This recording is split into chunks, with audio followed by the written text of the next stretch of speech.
So I'm just doing a quick follow-up test. What I'm doing is testing some of the audio. So right now, I've got the microphone from the Mevo. I'm about 4.5, no more than probably 5 feet away from the Mevo camera, just in my office. I've got the door closed, so we'll see if it actually picks up noise, because my hallway can be fairly noisy. My office is also pretty much a metal box, so we'll see how that audio plays out. I did have an earphone in, or just earbud in, and there's maybe a half-second to 1 second delay upon hearing it. That's why I took it out, because it was getting hard to kind of think and talk. What I also have is, I've got my iPad here controlling the Mevo, and as you can see, I've also got that connected to a microphone. This is an Apogee.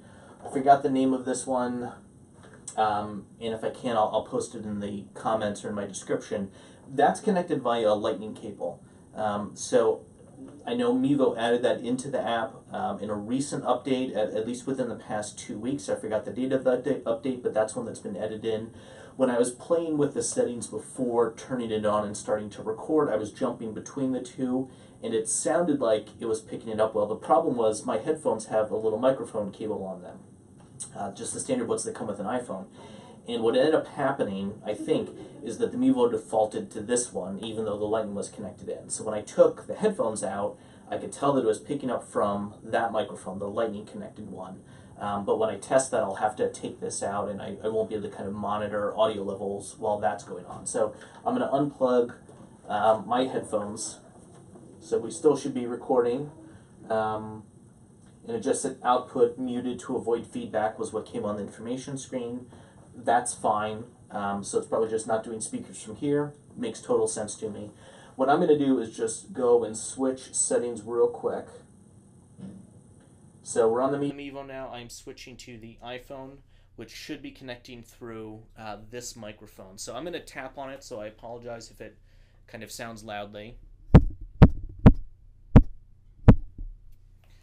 So it looks like it's picking up there, and I'm just tapping my iPad.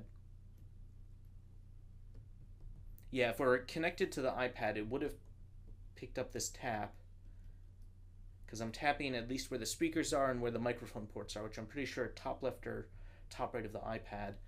Then very clearly picking up more. So it's definitely connecting to the Lightning. I haven't played with the decibel setting. Right now it's just set at the middle point 0. So to give you an idea, that's +5 on the Lightning microphone. This is +10 on the Lightning microphone. This is roughly my normal speaking volume. If I were in a classroom, I might be talking a little bit louder. This is the maximum setting, which I know when I'd done this in a classroom was picking up the fluorescent lights, a very high-pitched and rather annoying hum. I didn't even notice that until I was done. So that's back down to roughly 10. That's back down to roughly 5.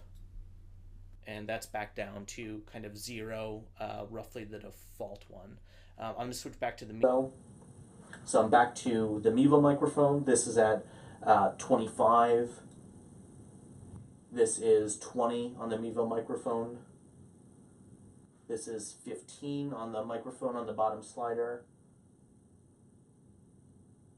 And this is 12 on the Mevo slider, which it looks like might be a little low, but we'll see when I stop recording. I'm going to put it back up to 20. So we're back up to here, and I'm just going to switch back. So to give you an idea, that's just a little bit of what kind of the microphone setup you can do. When I get a chance, when I actually start recording for one of my online classes, because my intent is to use the Mevo camera to capture what I would do in the classroom, and then actually cut between me in front of the camera and then some screen capture when I'm doing a keynote presentation, let's say.